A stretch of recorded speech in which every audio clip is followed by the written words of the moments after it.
السلام علیکم، ہمارا چینل سبسکرائب کریں اور بیل آئیکن پر کلک کریں۔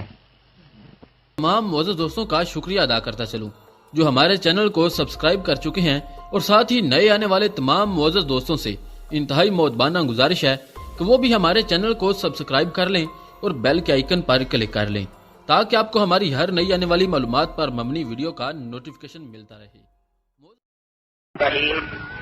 ولا تهنوا ولا تحزنوا وانتم الاعلون ان كنتم مؤمنين۔ تمام قسم کی تعریفات وحدہ لا شریک خالق کائنات مالک ارض و سما کے لیے ہے، اور لاکھوں کروڑوں درود و سلام ہو اس ہستی اقدس و مقدس پر جن کا نام نامی اسم گرامی محمد اکرم صلی اللہ علیہ وعلی آلہ واصحابہ وبارک وسلم ہے۔ وہ ذات مقدسہ مبارکہ مطہرہ رب العزت نے جنہیں رحمت کائنات بنا کر بھیجا اور جن کے ذریعے اہل کائنات کی ہدایت کا اور رہنمائی کا بندوبست فرمایا، محمد الرسول اللہ صلی اللہ علیہ وسلم اس کائنات میں تشریف فرما ہوئے تو اس طرح کہ آپ نے اپنے پیروکاروں، اپنے اطاعت گزاروں، اپنے وفاداروں کو دین اور دنیا دونوں کے معاملات میں انہیں راہ حق کا پتہ دیا اور دنیا اور آخرت کے بارے میں ان کی رہنمائی فرمائی۔ محمد الرسول اللہ صلی اللہ علیہ وسلم کی ذات والا صفات نے اپنی دعوت کا آغاز مکہ مکرمہ میں انتہائی قسم کرسی، بے کسی اور بے بسی کے عالم میں کیا، اور آخرش 23 برس کی طویل جدوجہد اور مسلسل کوشش و کاوش کے بعد اس کائنات سے اس عالم میں رخصت ہوئے کہ آپ نے اپنے پیروکاروں کے لیے ایک اعلیٰ پائے کی مضبوط بنیادوں پر استوار ریاست اور مملکت قائم کر دی تھی، ایک ایسی مملکت اور ایک ایسی سلطنت جس کے اندر عملی طور پر اسلام کو نافذ کیا جا چکا تھا، اور جو کچھ رب العالمین کا منشا تھا اور جو کچھ حضرت محمد رسول اللہ صلی اللہ علیہ وسلم کے ذریعے لوگوں کو عطا کیا گیا تھا، وہ پوری طرح اس سلطنت کی قلم رو میں روب عمل آ چکا تھا۔ 23 سال کے بعد اور 23 سال کی دعوت و تبلیغ، 23 سال کی جد و جہد، 23 سال کی کوشش و کاوش، 23 برس کی تگ و دو اور تگ و تاز جو ایک خالص اسلامی ریاست کے قیام پر منتج ہوئی تھی، اس کو قیام سلطنت کے اول روز ہی سے، سلطنت کو پہلے دن ہی سے بے شمار خطرات لاحق ہو، اس لیے کہ بڑے طویل عرصے کے بعد ایک ایسی سلطنت کائنات میں قائم ہوئی تھی جس پر بندے اس انداز سے حکمرانی کے لیے قائم کیے گئے تھے کہ وہ بذات خود حکمران نہ تھے، بلکہ اس حکمرانی کو اللہ کی نیابت سمجھتے تھے، اور یہ ان کے اندر احساس تھا کہ ہمیں اللہ کی طرف سے ایک ذمہ داری سونپی گئی ہے، اور ہم نے اس اللہ کی بالادستی کو قائم رکھتے ہوئے، اس کے احکام پر اپنے آپ کو چلاتے ہوئے، اس کے ضوابط میں اپنے آپ کو ڈھالتے ہوئے اس قلمرو کے امور کو سر انجام دینا ہے، ماتحت بن کر، آقا و مالک بن کر نہیں۔ چنانچہ جب یہ سلطنت قائم ہوئی تو لازمی بات تھی کہ وہ لوگ جو اس مملکت اور سلطنت کے گرد و پیش میں رہتے تھے، انہیں اپنے اقتدار کے لیے یہ مملکت اور سلطنت بہت بڑا خطرہ نظر آئی، اور انہوں نے اس بات کو جانا اور سمجھا کہ اگر یہی روش حکمرانی اور یہی اصول ہائے جہاں بانی جو اس اسلامی ریاست میں قائم ہے، اگر ان کے بلاد اور ان کی مملکتوں اور ان کی سلطنتوں اور ان کے ملکوں تک پہنچ گئے تو ان کی خدائی ختم ہو جائے گی، ان کی حکمرانی، اس کے تار و پود بکھر جائیں گے، اس لیے کہ انہوں نے اپنی رعایا کو صرف رعایا ہی نہیں بلکہ اپنا غلام سمجھ رکھا تھا۔ وہ سمجھتے تھے کہ جو لوگ ہماری قلمرو میں بستے ہیں، ہم ان کے جسموں کے بھی مالک ہیں، ان کے ضمیروں کے بھی مالک ہیں، ہم ان کی عزتوں کے بھی مالک ہیں، ہم ان کی آبروؤں کے بھی مالک ہیں۔ اور اگر مسلمانوں کا طرز جہاں بانی اور حضرت محمد الرسول اللہ صلی اللہ علیہ وسلم کا اسلوب حکومت ہمارے ملکوں تک آ پہنچا تو ہماری آقائیت، ہماری خدائی، ہماری آمریت، ہمارا استبداد اور ہماری ڈکٹیٹرشپ ختم ہو کر رہ جائے گی۔ اس لیے انہوں نے ابتدائے قیام سلطنت اسلامی سے اس کی مخالفت کو اپنا شعار اور اپنا وسیلہ بنا لیا اور اپنی تمام کوششیں اور کاوشیں اس سلسلے میں صرف کر دی کہ کسی نہ کسی طرح اس اسلامی سلطنت کو پنپنے سے پہلے، مستحکم ہونے سے پہلے، مضبوط ہونے سے پہلے ہی نیست و نابود کر دیا جائے، صفحے ہستی سے مٹا دیا جائے، اس کے نام و نشان کو حرف غلط کی طرح ختم کر دیا جائے۔ چنانچہ امام کائنات، فخر موجودات، رحمت للعالمین صلی اللہ علیہ وسلم کے مدینہ طیبہ کے ابتدائی ایام ہی میں انہوں نے اپنے منصوبوں کو عملی جامہ پہنانے کے لیے مدینہ طیبہ پر جو مسلمانوں کی سلطنت کا دارالخلافہ اور نبی علیہ الصلوۃ والسلام کا دارالاقامت تھا، اس پر حملوں کے منصوبے بنائے اور حملے کرنے شروع کر دیے۔ چھوٹے موٹے بہت سے حملے ہوئے، لیکن جو حملے بہت مشہور ہوئے ان میں سے اہم ترین حملہ مارکہ بدر کے نام سے مشہور ہے۔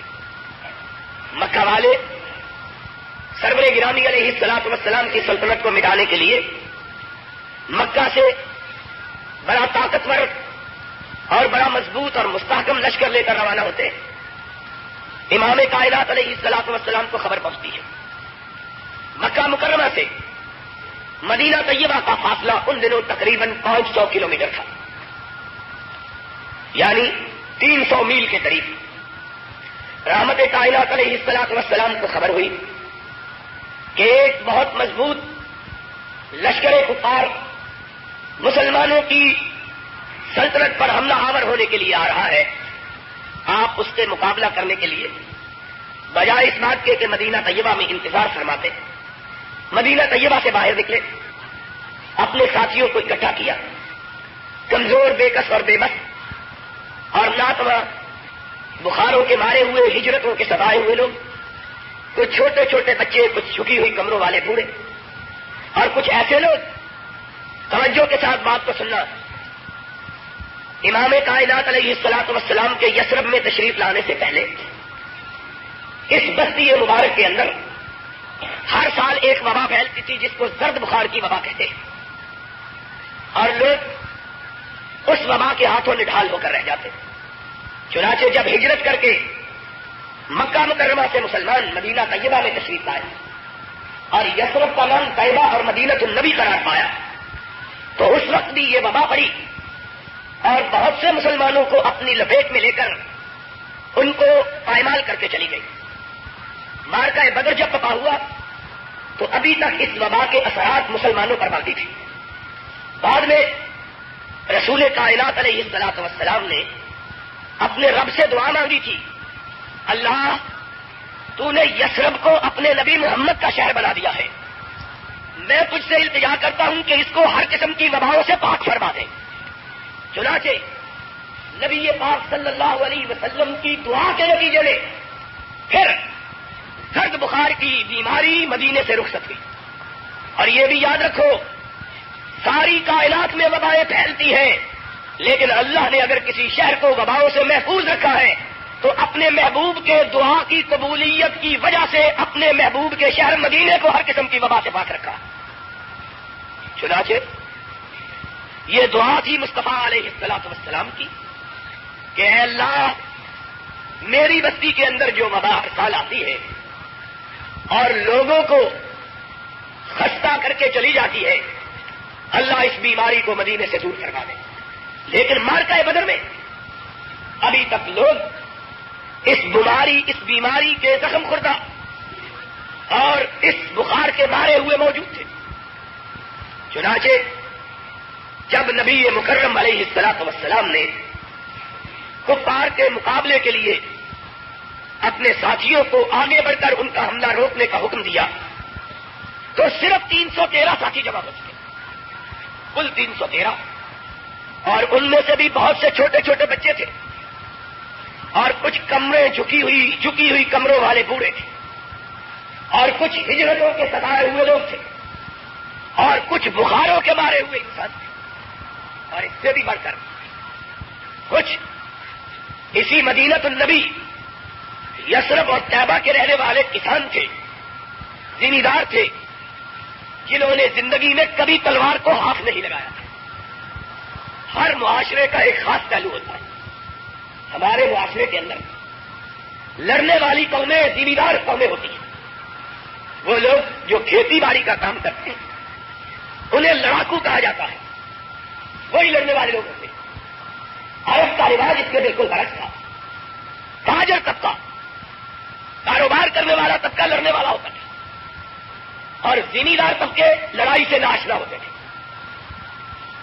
اس لیے کہ اس زمانے میں کاروبار کرنے والے قافلوں کی صورت میں سفر کرتے تھے، اور راستے میں قافلوں کو چوروں ڈاکوؤں سے پالا پڑتا تھا، اس لیے کاروباری لوگ اپنے بچوں کو پیدا ہوتے ہی تلوار چلانے کا گر سکھایا کرتے تھے، تاکہ جب یہ کاروبار کی خاطر اپنے شہروں سے سفر کر کے دوسرے شہروں کی طرف روانہ ہو اور دشمن ان کو لوٹنے کے لیے آگے بڑھے تو یہ اپنا دفاع کر سکے، اس لیے یہ ٹیک ہٹا کے بیٹھے، دیوار سے ہٹا دو ان کو، ٹیک ہٹا کے بیٹھے، سیدھے ہو کے بیٹھے، سیدھے ہو کے۔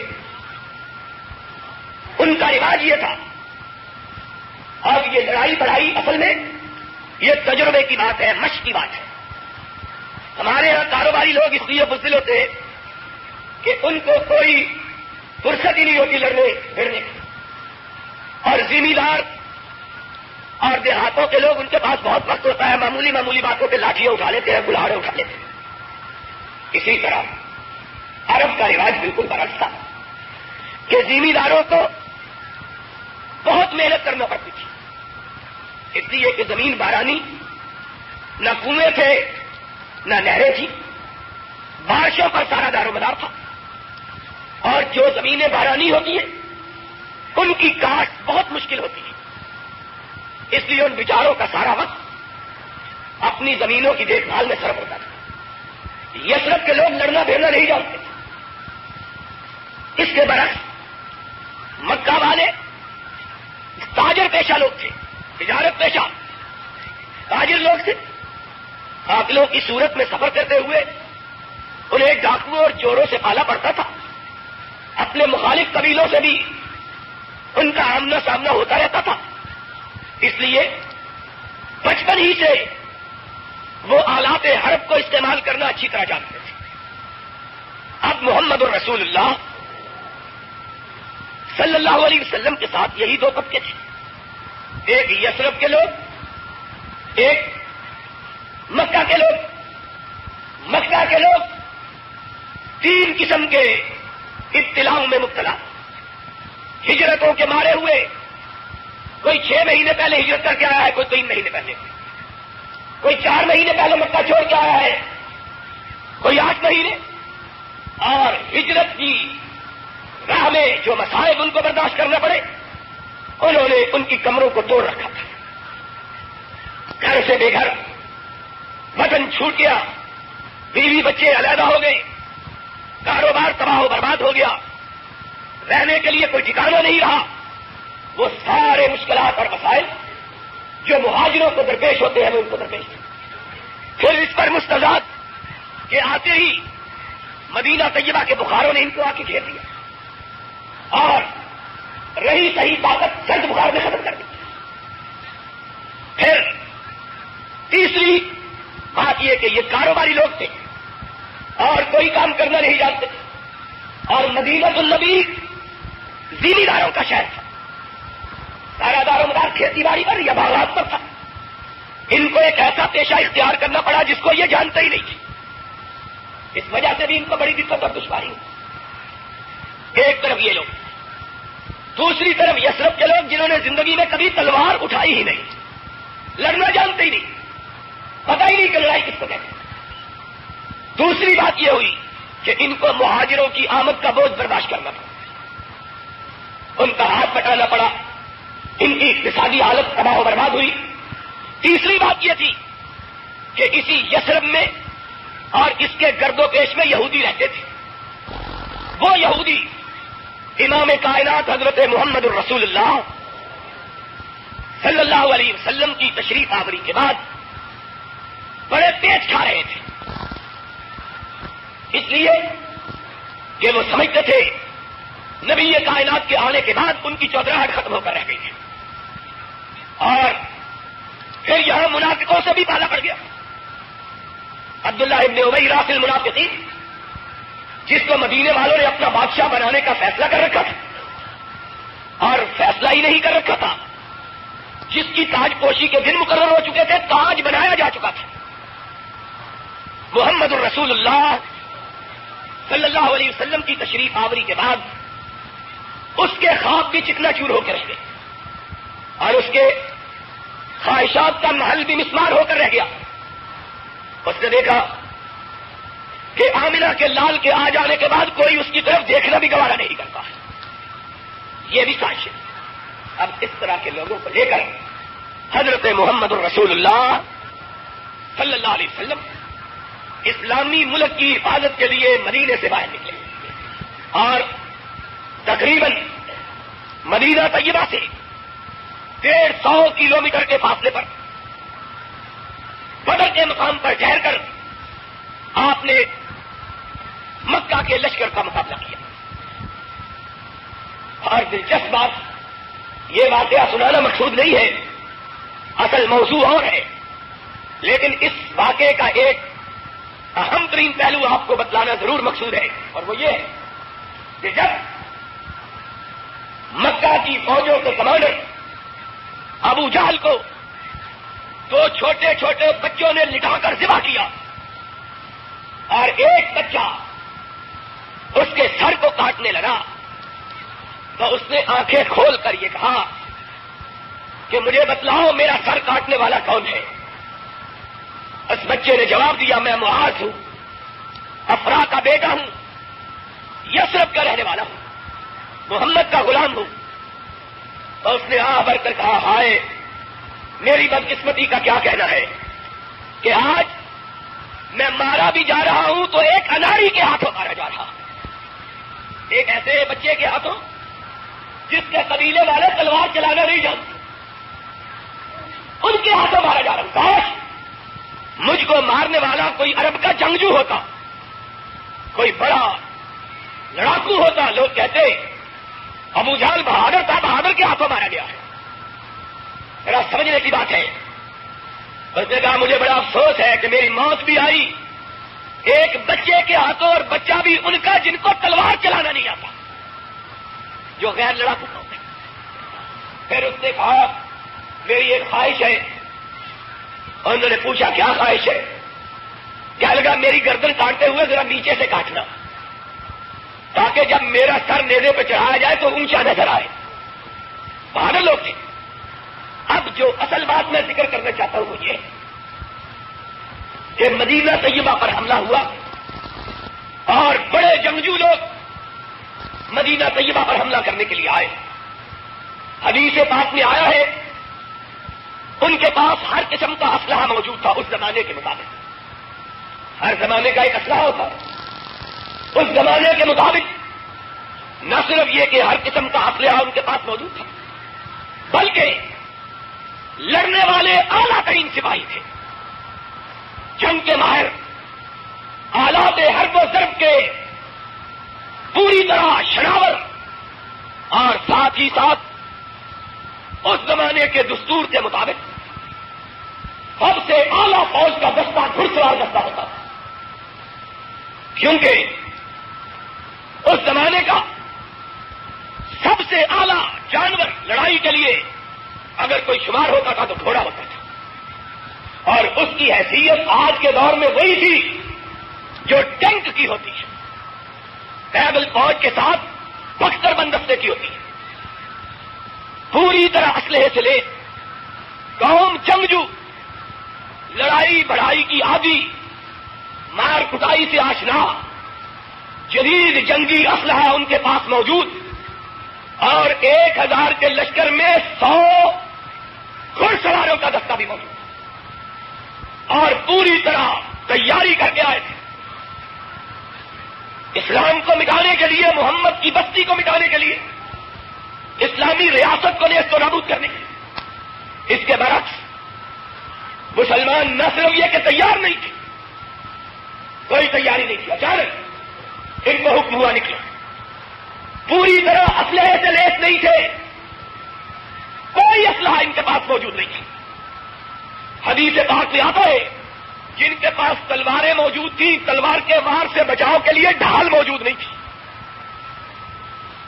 اور کتنے لوگ تھے جن کے پاس چلانے والی کمان، تیر چلانے والی موجود تھی، تیر موجود نہیں تھا۔ کتنے لوگ تھے جن کے پاس نیزہ تھا تو گرتے ہوئے کو کاٹنے کے لیے خنجر موجود نہیں تھا۔ اور سواری سارے مسلمانوں کے لشکروں کے پاس صرف 3 اونٹ تھے، صرف 3 اونٹ، اور ایک روایت میں آتا ہے صرف 1 اونٹ، ایک بھی گھوڑا موجود نہیں تھا، کوئی تیاری نہیں۔ مسلمانوں کی حالت، آسمان سے آواز آئی، لا تہنوا ولا تحزنوا وانتم الاعلون ان کنتم مؤمنین۔ اے محمد کے ساتھیوں، ایمان تم پختہ کر لو، فتح آسمان والا تم کو عطا کر دے گا۔ ایمان پختہ کر، لڑائی ایمان کی اور اسلحے کی، لڑائی قوت کی قوت سے نہیں ہے، قوت کا کوئی مقابلہ ہی نہیں تھا۔ لا تہنوا، دوسری کو اپنے سینوں سے کھرچ کر نکالو، لا تحزنوا، خوف اپنے دلوں سے کھرچ دو، وانتم الاعلون، عرش والے کا وعدہ ہے کہ طاقتور مغلوب ہوں گے، تم غالب ہوگے۔ ان کنتم مؤمنین، ایمان تم لے آؤ، فتح رب عطا کر دے گا۔ تو کیا ہوا؟ وہی ہوا جس کا گلا اور شکوہ ابو جہل نے کیا تھا، کاش میری گردن کاٹنے والا کوئی جنگجو ہوتا۔ یہ تو جنگجو بھی نہیں، تلوار اٹھانے والا بھی نہیں، لیکن اس کو کیا پتا تھا کہ بدر میں تلوار سے نہیں ٹکرائی، بلکہ ایمان تلوار سے ٹکرایا ہے۔ اور ایمان کیسا؟ ابن ہشام نے لکھا ہے، افرا کے بیٹوں میں سے ایک بیٹا یا کوئی اور، اس کے ہاتھ میں تلوار پڑی، آدھا بازو کٹ گیا، آدھا بازو کٹ گیا اور لٹکنے لگا۔ یہ بچہ تلوار اٹھا کے مارنے لگتا ہے، ہلتا ہوا بازو راہ میں رکاوٹ بن جاتا ہے۔ اپنے ہاتھ کو اپنے پاؤں کے نیچے رکھا اور زور لگا کے کٹے ہوئے بازو کو اکھاڑ کے پرے پھینک دیا کہ مجھے اس بازو کی ضرورت نہیں ہے جو رب کی راہ میں جہاد کرتے ہوئے میری راہ میں رکاوٹ بنتا ہے۔ لا تہنوا ولا تحزنوا وانتم الاعلون ان کنتم مؤمنین۔ غم نہ کرو، کمزور نہ پڑو، طاقتور پر بھروسہ کرو، وہ تمہارے ساتھ ہے۔ اور پھر اسی ابن ہشام نے کہا ہے، ایمان ہی کی یہ نتیجت تھی کہ چھوٹے چھوٹے بچے نبی سے ضد کر رہے تھے کہ ہم کو بھی ساتھ لے کے چلو، ہم کو بھی ساتھ لے کے چلو، ہم کو بھی ساتھ لے کے چلو۔ اور آقا فرما رہے تھے، بیٹو تم پلٹ جاؤ، تم پہ جہاد فرض نہیں ہے۔ اور وہ کہتے تھے، اللہ کے حبیب اگر ہم پلٹ گئے تو ہماری ماں ہمیں دودھ معاف نہیں کرے گی۔ انتم الاعلون ان کنتم مؤمنین۔ یہ قوت و طاقت ان کو جنگ کی طرف نہیں کھینچ رہی تھی، ایمان کھینچ رہا ہے۔ اس کے بعد دوسری جنگ ہوئی احد کی، اور اس وقت پہلے تو 170 کلومیٹر جا کے باہر ہوتا تھا، اب کے اس احتیاط سے انہوں نے حملہ کیا ہے کہ حضور کو پتہ ہی اس وقت چلا ہے جب مدینے کی دیواروں کے پاس آ پہنچے، پتہ ہی نہیں چلا۔ اس وقت علم ہوا ہے جب مدینے کی دیواروں پہ دستکتے رہے تھے۔ حضور نے کہا نکلو، نکلنے والوں میں ایک اندھا صحابی بھی ہے، آنکھوں کی بینائی نہیں ہے، اندھا، وہ بھی نکلا۔ لوگ بھاگتے ہوئے ہوٹ میں گئے، لوگ یہ کھول کر اس کو پار کے مقابل ہو گئے۔ یہ اندھا بھی راستہ نکلتا ہوا جا رہا ہے۔ نظر ابن انس رضی اللہ تعالیٰ عنہ، راستے میں لوگ میرے کہنے لگے تم اندھے کہاں بھی کھائے جاتے ہو، بوڑھا بھی اندھا بھی۔ کہا حضور نے بلایا ہے، کافروں نے حملہ کیا ہے، میں بھی جا رہا ہوں۔ کہا تمہیں نظر تو آتا نہیں، تم نے کیا کرنا جا کے، تم کیا لینے جا رہے ہو؟ لڑائی تو وہاں ہوگی دینوں کے درمیان جن کو نظر آتا ہے۔ کہا وہاں قوت و طاقت کی لڑائی نہیں ہوگی، ایمان و قوت کی ہوگی۔ کہا جاتے ہو، سارے لوگ میدان جنگ میں جا چکے ہیں، تم پہنچو گے کیسے؟ یہ سڑکیں تو نہیں بنی ہوئی تھی، پگڑیاں نہیں، پہرا۔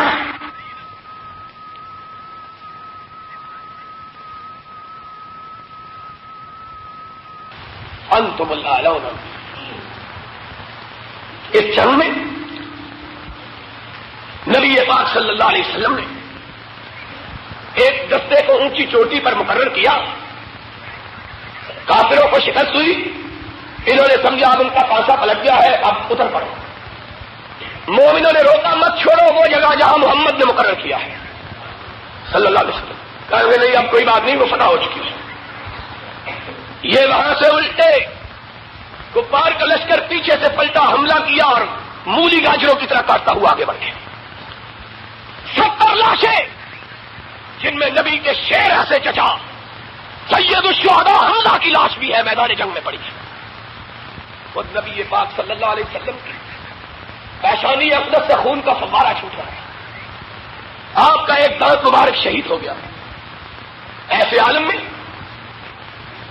کفار پر نبی نے حملہ کیا، کفار پلٹ کے بھاگا، 70 لاشیں میدان جنگ میں پڑی ہے۔ محمد الرسول اللہ نے کہا ان کا تعاقب کرو۔ انتم الاعلون ان کنتم مؤمنین۔ کئی ایک نے کہا حضور ہم کٹے پھٹے، لاشیں پڑی ہوئی۔ آپ نے فرمایا پرواہ مت کرو، دشمن کو یہ پتا چلے کہ ہم اپنے جسموں کے ساتھ نہیں لڑتے بلکہ رب پر ایمان کے ساتھ لڑتے ہیں۔ 70 کلو تک مقابلہ کیا، ان کا تعاقب کیا، 70 کلو میٹر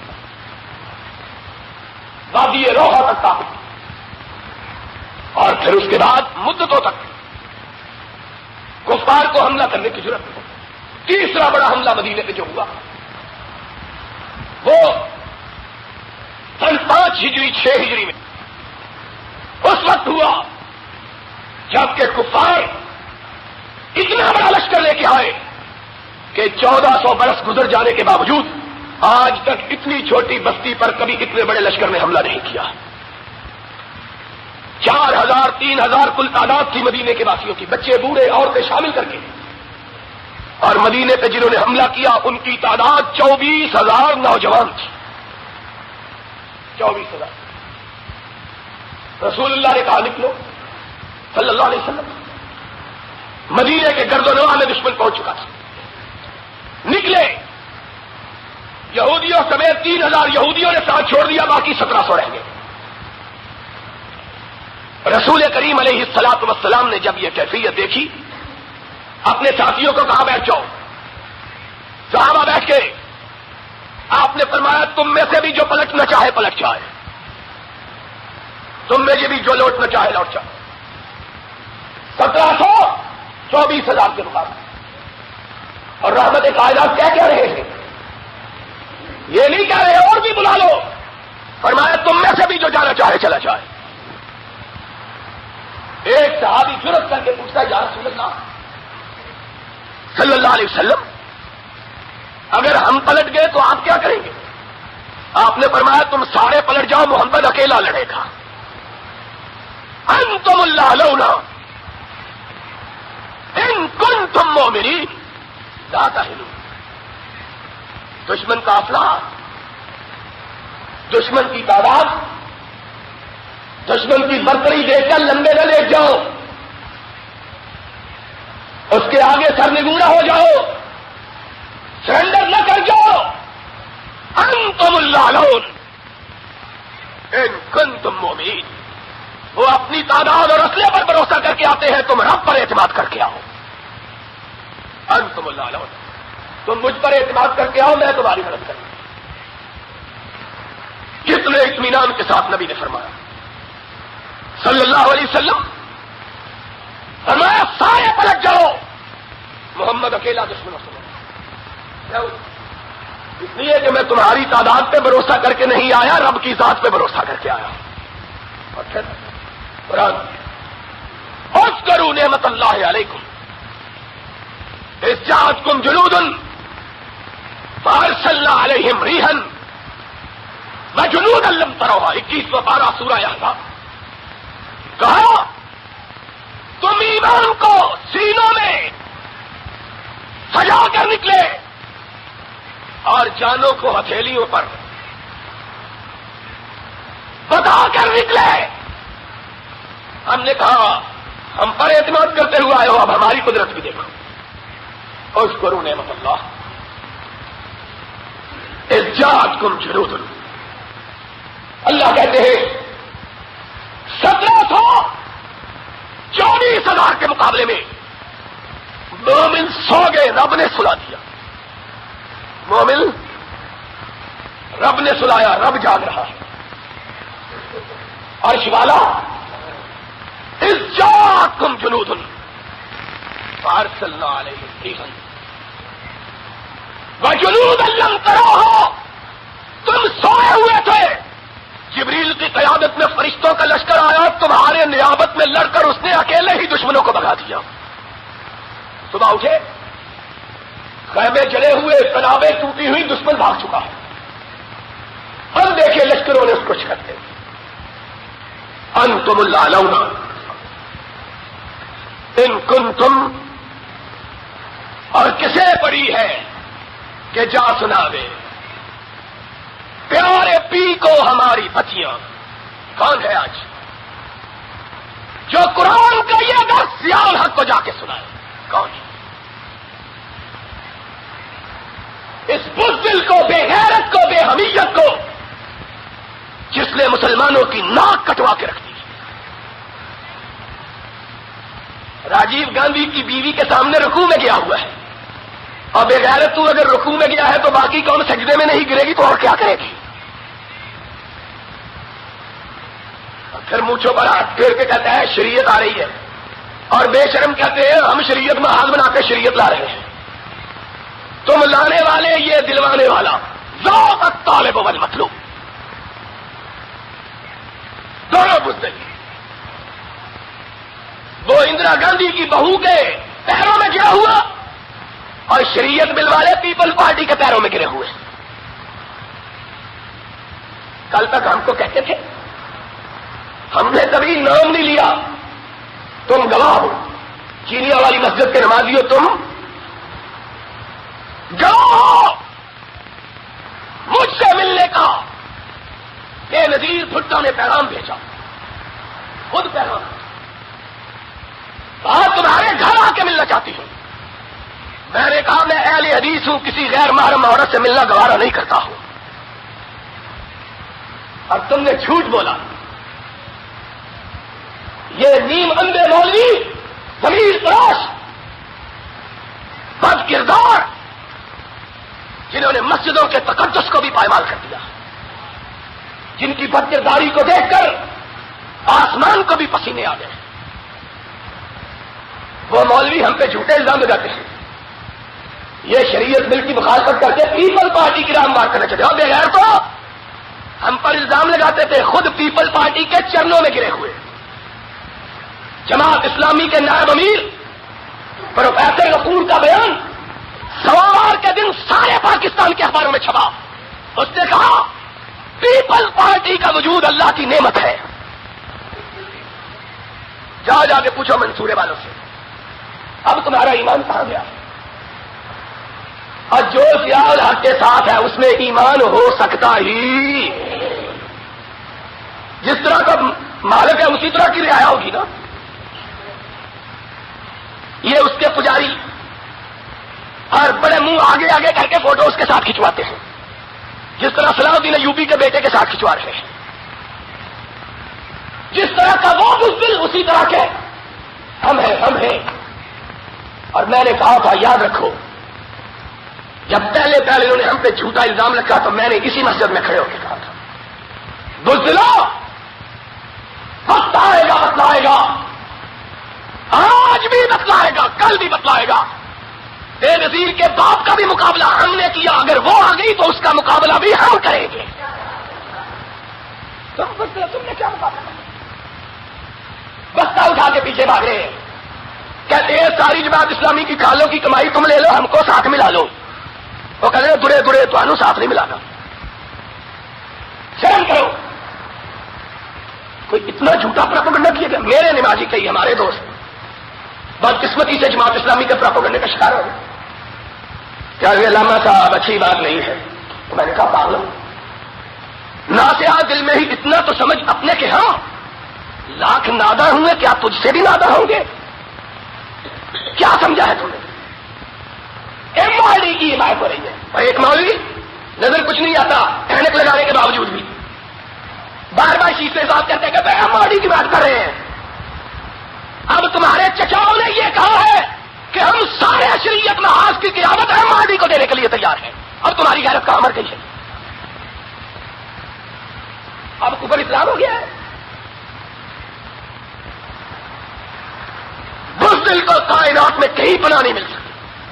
ہم انشاءاللہ بہادری کے ساتھ زندہ ہے بہادری کے ساتھ زندہ رہیں گے انشاءاللہ.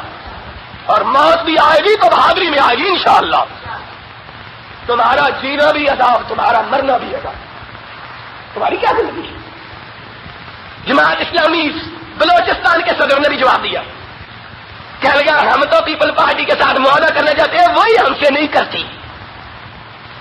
پنجاب کے صدر نے دیا بیان ہم پیپل پارٹی کے ساتھ معاہدہ کرنے کی. شرم. خرد کا نام جلو رکھ دیا جلو کا خرد. جو چاہے تمہارا حسن کرش مساج کرے. تمہارے گھر میں آئے تو کفر اسلام ہو جاتا ہے. تمہاری زلف میں پہنچی تو حسن کہلائی. وہ تیرگی جو میرے نام سیاہ میں تھی ہم کو جھوٹ بولا. سنا اللہ کے فضل و کرم سے 18 اپریل کے موچی دروازے کے جلسے سے لے کر ہم نے 28 فروری قصور کا جلسہ عام تک 13 بڑے جلسے کیے. 27 صحیح تیرے قرآن بھی آئے فرق رہ گیا.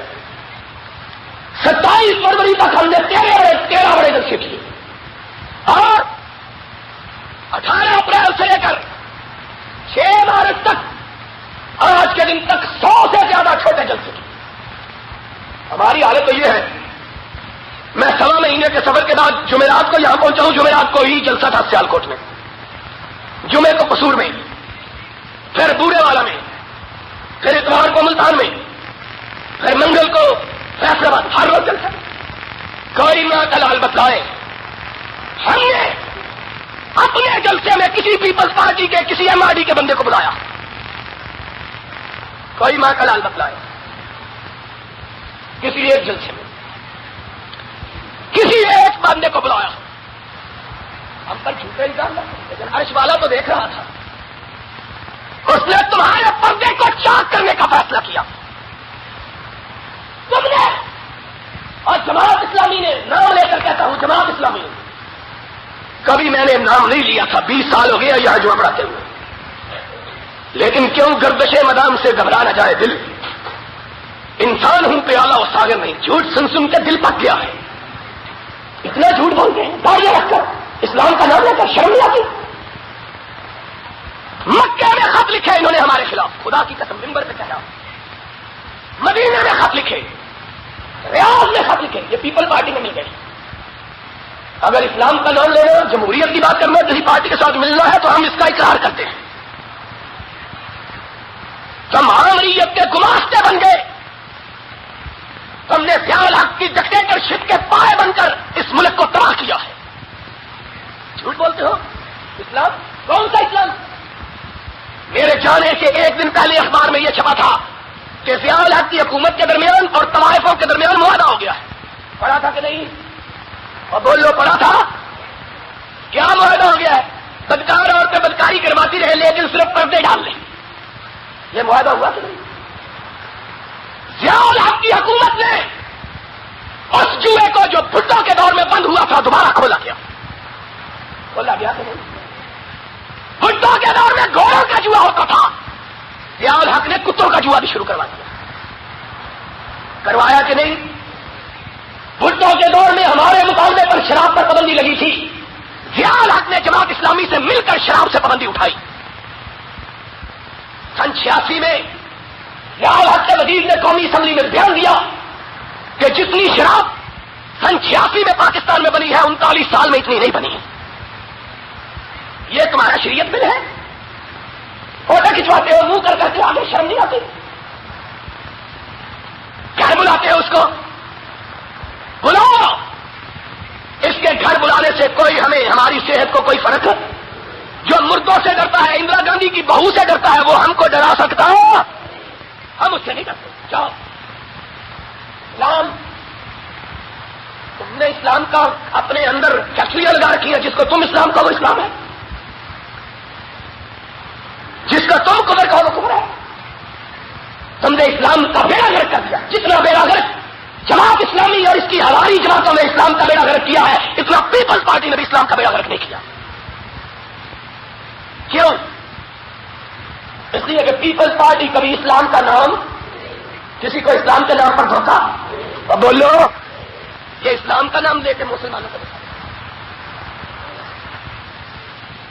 اور اسلام کون سا اسلام؟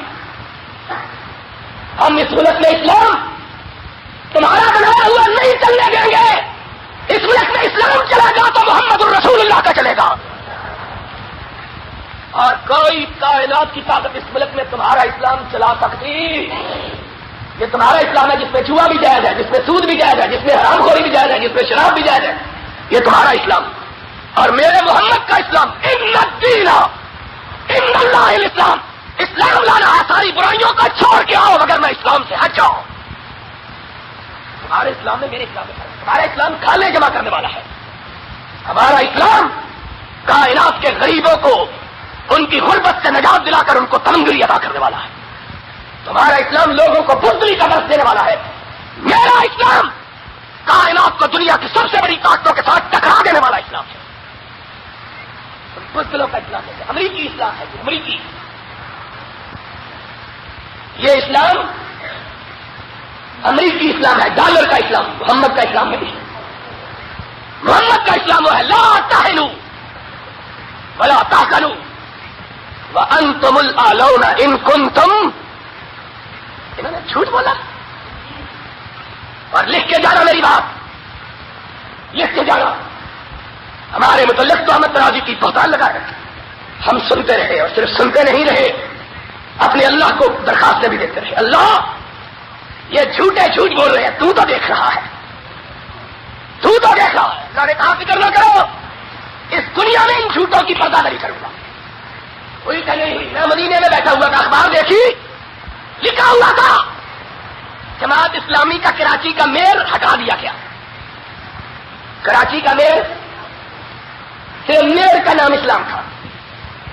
جب تک ٹھیک ضیاء الحق ٹھیک, جوا ٹھیک, شراب ٹھیک, ریت ٹھیک, بدکاری دیتے. جب اپنا میئر گیا سب چیز خراب. مورچہ اخبار میں چھپا ہوا تھا, پیپل پارٹی اور جماعت اسلامی کی عورتوں نے مل کے جلوس نکالا ہے. سبحان اللہ. سب کہو سبحان اللہ. پیپل پارٹی اور جماعت اسلامی کی عورتوں نے پڑھا تھا کہ نہیں؟ اللہ پڑھا تھا. پھر خبر آئی جماعت اسلامی طائب ہو گئی ہے. کس بات سے؟ اسلام سے. کیا کیا ہے؟ MRD کے سیکرٹری جنرل کو اپنے اسٹیج پہ بلایا، اپنے جلسے میں بلایا، ایم آر ڈی کے کسی ممبر کو نہیں. ہم مولوی فضل میں ہم سے سلام لیتے کہتے ہیں سلام لے کر بھی کافر ہو گئے. مولوی بیچارہ مولوی کا پتر، خود بھی مولوی اور مولوی کا پتر بھی. ہم ویسے ہی تعلقات تو سب سے آتے ہیں. سلام علی، او جی گڑبڑ ہے اندر سے. اور تم نے ملک قاسم جو ایم آر ڈی کا سیکرٹری جنرل تھا اس کو بلایا. شرط کر بغیر تو صرف یہی نہیں کیا، آگے بھی کچھ کیا. راؤ رشید جو بے نظیر بھٹو کی حفاظتی دستے کا سربراہ ہے، جو بے نظیر بھٹو کے حفاظتی دستے کا پیپل پارٹی کا لیڈر، اس کو بھی اپنے جلسے میں بلایا کہ ہم پلید لوگ ہیں، اپنے وجود سے ہم کو بھی پاک فرما دو. یہی مطلب ہے نا. اور اس کو اس لیے بلایا تھا نا کہ تم کافروں کو مسلمان کر دے. اور کیا مطلب تھا؟ اگر وہ کافر تھا تو تم مسلمان کیسے رہے؟ اگر وہ مسلمان تھا تو تمہارا اسلام کہا گیا. شرم تم کو مگر نہیں آتی. لوگوں پر جھوٹے تو ہم نے باندھنے والوں. ہم نے کہا تھا تمہیں یاد ہو کہ نہ یاد ہو، میں نے کہا تھا یہی. میں نے کہا ایک دن آئے گا ہمارا صبر پڑے گا. سارے شریعت میں حل پہ پڑا ہے، چنڈا ہو گیا ہے سارا شریعت میں. پڑا ہے کہ نہیں پڑا؟ سارا شریعت میں. مولانا سمیع الحق نے بیان دیا، جس نے شریعت بل پیش کیا تھا اس نے بیان دیا کہ ایم آر ڈی کی قیادت ہم قبول کرنے کے لیے تیار ہیں. ہم ایم آر ڈی کی قیادت قبول کرنے کے لیے ایم آر ڈی کی قیادت. پہلے ہمارا ایک مولوی بچہ جو بوڑھا کہتا تھا نہیں سال نہیں ظہیر حدیثوں کو ایم آر ڈی کی طرف لے جا رہا ہے. اس وقت تمہیں علم غیب ہوتا تھا. قرآن کہتا ہے لا تقف ما لیس لک بہ علم، جس کو تو نہیں جانتا اس کے بارے میں اپنی زبان کو حرکت ہے. قرآن کا مخالف بن کے تو ہم پر جھوٹ بولتا رہا. اور آج تیرے چاچے تیرے بابے کہتے ہیں ہمیں ماضی کی قیادت مانگنے کے لیے تیار ہے. تیری غیرت جوش میں کیوں؟ غیرت ہے ہی نہیں. غیرت نام تھا جس کا گئی تیمور کے گھر سے. اور جو اللہ کے فضل و کرم سے چودھری ضیاء الحق کا ساتھ دیتے ہیں ان میں غیرت ہو سکتی ہی نہ ان میں، نہ بچو جمہورے میں، نہ مداری میں. یہ سارے کے بچی جمہورے تھے. وہ کہتا تھا ہاتھ اس طرح کر کے لیٹ جا. یہ سارے کورس میں مل کے کہتے تھے لیٹ گئے. وہ کہتا تھا اٹھ جا. یہ سارے کورس میں کہتے تھے اٹھ گئے. وہ کہتا شریعت بل پکڑ لو، کہتے پکڑ لیا. کہتا شور مچا دو، کہتے مچا دیا. یہ بچی جمہورے. اس کا حال کیا ہے؟ اور مفتی نعیمی نے ٹھیک کہا ہے. لیکن خدا تجھے نفس جبرائیل دے تو کہوں، تو نے آدھی سچ بات کہی ہے. اگر خدا تجھ کو توفیق دیتا تو ساری سچ کہہ دیتا. اس کا بیان اخبار میں چھپا ہے. اس نے کہا ہندو عورتوں کے سامنے جھکنے والا کبھی مسلمانوں کی غیرت کا نشان. یہ اس نے کہا. اور میں نے کہا اگر اللہ تجھ کو توفیق دیتا تو دونوں باتوں کا تذکرہ کر دیتا. ہندو عورتوں کے سامنے جھکنے والا بھی مسلمانوں کی غیرت کا پاسبان نہیں ہو سکتا، اور نظام الدین اولیاء کی باہری پہ جا کے دھاگے باندھنے والا بھی مسلمانوں کی غیرت کا نشان ہے. اور اونچی بولو غیرت کا نشان. یہ دھاگے باندھ رہے گا. دیکھو نہیں بلوں میں یہ شریعت بل ہے. یہ شریعت بل کا کون سا نقطہ ہے دھاگے باندھنے کا؟ اس کا بھی ہم کو بتلا دو خبر.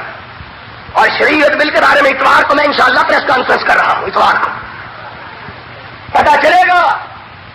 پھر کہیں گے داور حشر مجھ سے میرا نام اعمال نہ پوچھ کہ اس میں کچھ پردہ نشینوں کے بھی نام آتے ہیں. بتلاؤں گا کیا کیا بےایمانیاں کی ہوئی انشاءاللہ. اور مجھے ایک دوست نے کہا کیا رہے تھے باہر ہی رہنا تھا چنگا سی.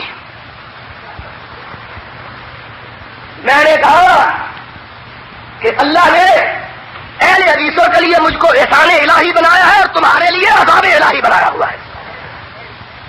تم نے اہل حدیثوں کو گھڑے کی مچھلیاں سمجھا ہوا تھا، الو بنایا ہوا تھا. جو آتا تھا اغوا کر کے لے جاتا تھا. جیب کی گھڑیاں، ہاتھ کی چھڑیاں، کہتے ہیں جو جی چاہے لے جائے. ہم سے یہ تکلیف ہے کہ اہل حدیثوں کو ہم نے جگا دیا ہے اللہ کے فضل و کرم سے. اہل حدیثوں کو ہم نے. اور بولو ابھی جاگے ہو کہ نہیں؟ ہاتھ اٹھا کے بولو جاگے ہو کہ نہیں؟ جاگ پڑے ہیں اللہ کے فضل و کرم. اب ان کو بیوقوف بنایا جا سکتا. تکلیف یہ ہے، مجھ سے یہ تکلیف ہے کہ اس نے سارے ملک کے مافیوں کو جگا دیا. روئے ہوئے ہوتے تھے, ہم ہی کے مردوں کو اٹھا کے لے جاتے, جاگ ہی جاتا تھا استعمال کر لیتے تھے. اب یہ جاگ پڑے ہیں, جاگے نہیں, تم میں سے بھی جو زندہ ضمیروں والے ہیں ان کو بھی جگا رہے ہیں, تم میں سے بھی جو زندہ ضمیروں والے ہیں ان کو, اور لوگ آ رہے ہیں, تمہیں مبارک ہو بھائیو, لوگ آ رہے ہیں, چلا بھر آ رہے ہیں. خدا کی قسم ہے, میں ملتان کے فیصلہ آباد کے پورے والے کے سیالکوٹ کے جلسے کو دیکھ تو حیران رہ گیا. قصور کا جلسہ تو ویسے ہی بڑا جلسہ تھا, جلسہ عام تھا, اس کے کیا کہنے, لیکن یہ جلسے جو مقامی جلسے تھے, خدا کی قسم ہے میں نے زندگی میں اتنے بڑے جلسے نہیں دیکھے. کیوں کہ اہل حدیث جاگ پڑے, اہل حدیث, اور اے اللہ تو ان کو جگائے رکھنا, ان کو اسلام کے لیے جگائے رکھنا, قرآن کے لیے جگائے رکھنا, اللہ ان کو محمد کے فرمان کے لیے جگائے رکھنا. انشاءاللہ یہ جاگتے ہیں. بات یہ ہو رہی تھی کہ کتنے بڑی ہے کہ جا سنا دے پیارے پی کو ہماری بتیاں. کون ہے جو آپ کو جا کے یاد سنائے؟ ہم مردے کو پوجنے والے اور عورتوں سے ڈرنے والے, قرآن پر لا تہنوا ولا تحزنوا وانتم الاعلون ان کنتم, اگر تم مومن بن جاؤ پھر دنیا کی کوئی طاقت تمہیں کرا سکتی. اب تو F-16 بھی ہے, اب ہے ٹینک بھی ہے, 10 کروڑ مسلمان بھی ہے, اور پورے مسلمانوں کی دعائیں بھی پشت پر, لیکن ایمان پھر کیا ہے؟ سونیا گاندھی ہے.